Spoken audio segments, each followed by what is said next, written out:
واغفر لنا ما مضى يا واسع الكرم والحبيب الذي ترجى شفاعته لكل هول من الأهوال مقتحم يا حبيبي المصطفى بارك مقاصدنا واغفر لنا ما مضى يا واسع الكرم اللهم صل وسلم وبارك عليه وعلى آله.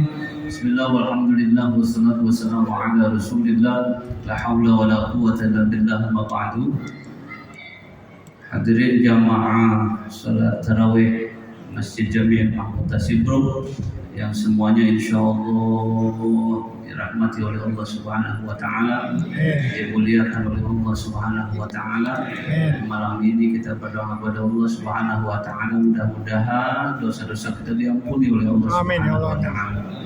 Badan kita diberikan kesehatan oleh Allah Subhanahu wa taala, umur kita diberkahi oleh Allah Subhanahu wa taala, urusan kita semuanya diberikan kelancaran oleh Allah Subhanahu wa taala. Amin. Keluarga kita yang sedang sakit mudah-mudahan Allah sembuhkan penyakitnya. Amin. Ya Rabbal Alamin. Ya terasa di hari cantik tanggal 24 bulan 4 tahun 2024 puasa yang ke 24, malamnya malam ke 25.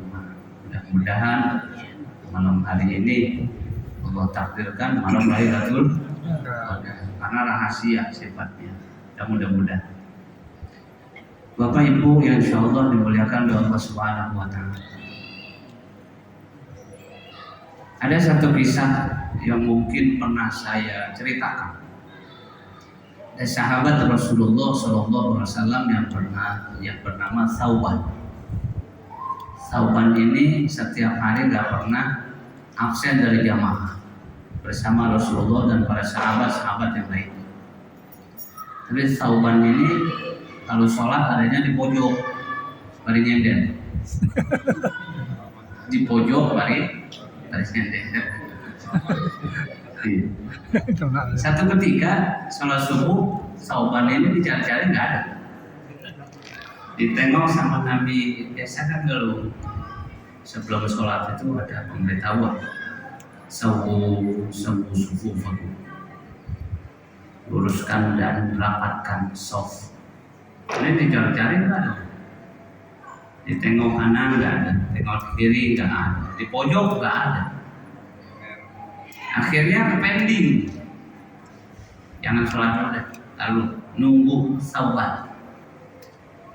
Tinggal cerita, udah mau habis waktu subuh, udah mau habis di akhir-akhir, ya sudah akhirnya qamat mulai sholat subuh.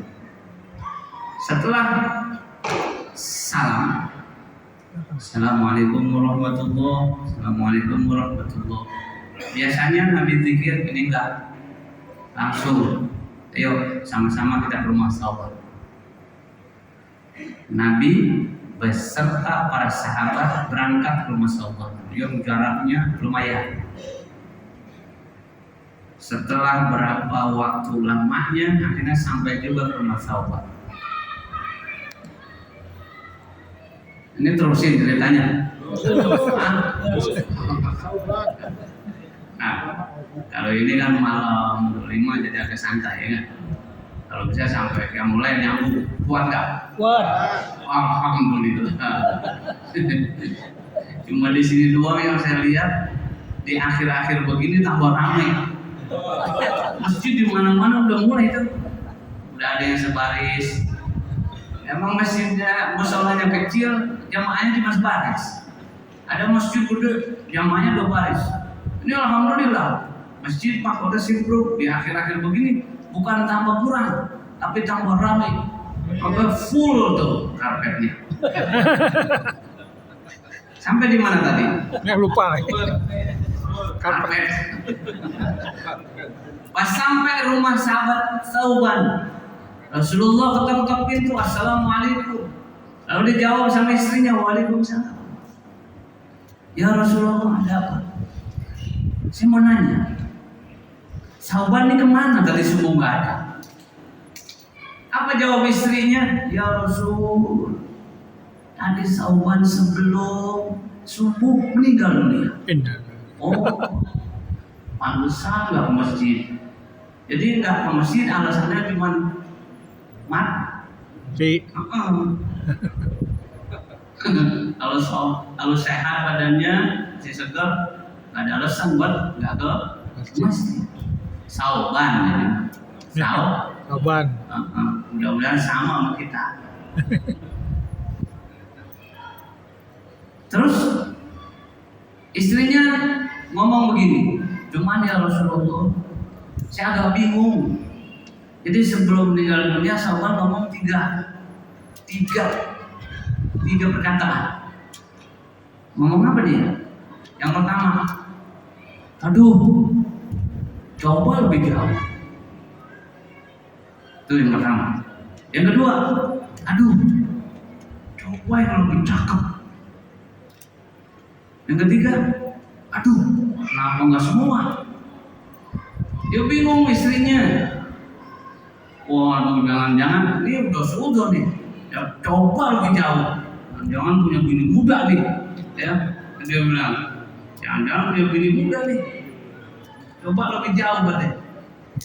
Coba lebih cakep. Pikiran lu kemana-mana ini. Ya.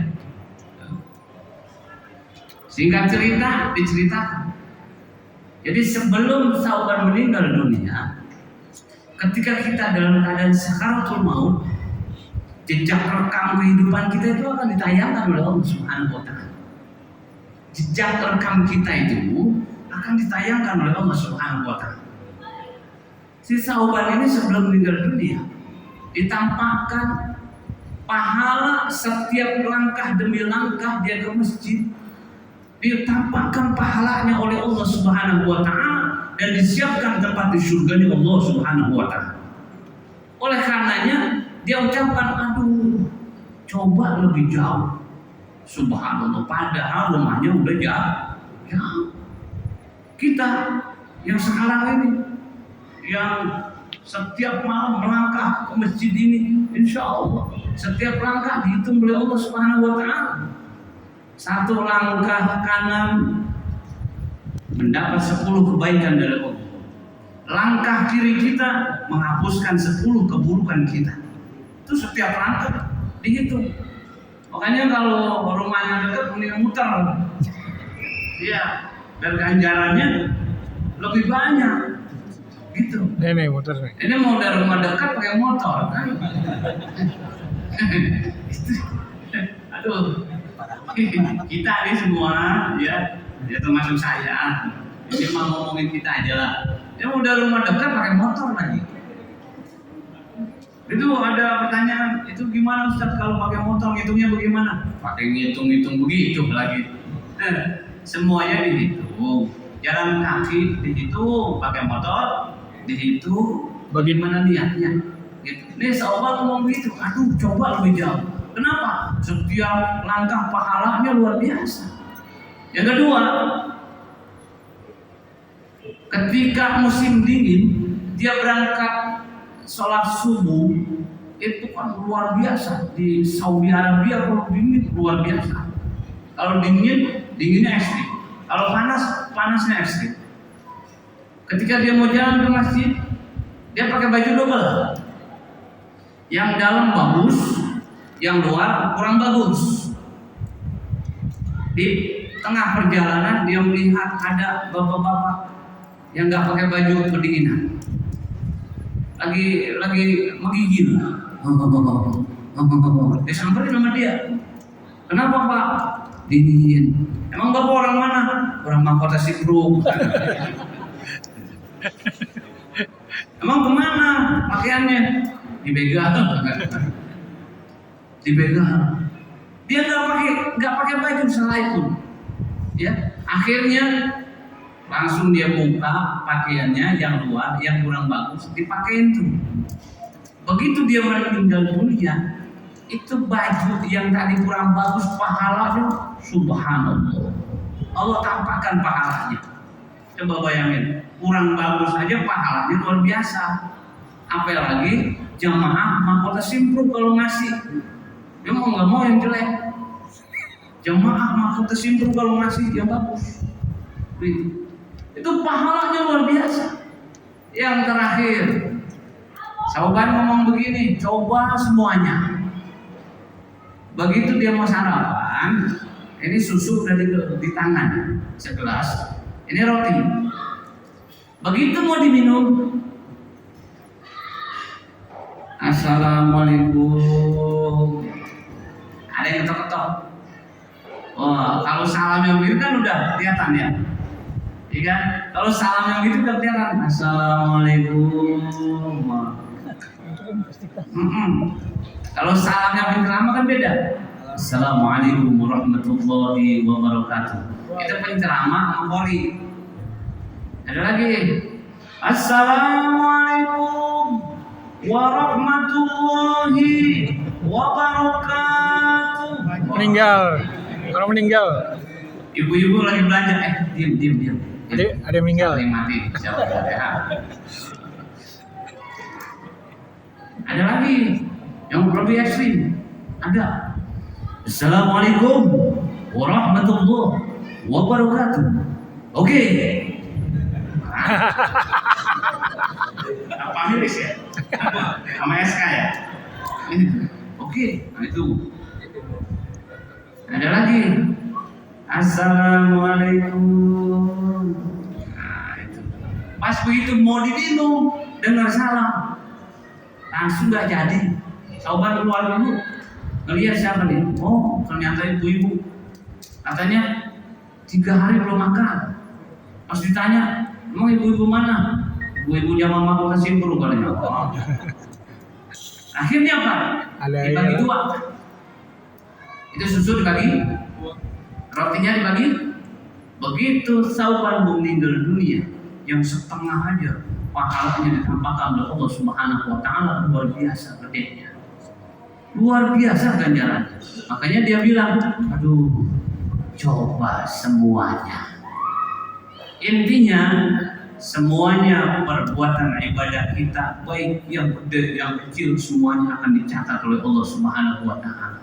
Mudah-mudahan di bulan suci Ramadan ini qiyamul lail kita, puasa kita, sedekah kita yang setiap malam tuh keliling, kenceng, insya Allah semuanya mendapat ganjaran di sisi Allah Subhanahu wa taala, dan mudah-mudahan kita mati dalam keadaan husnul khatimah.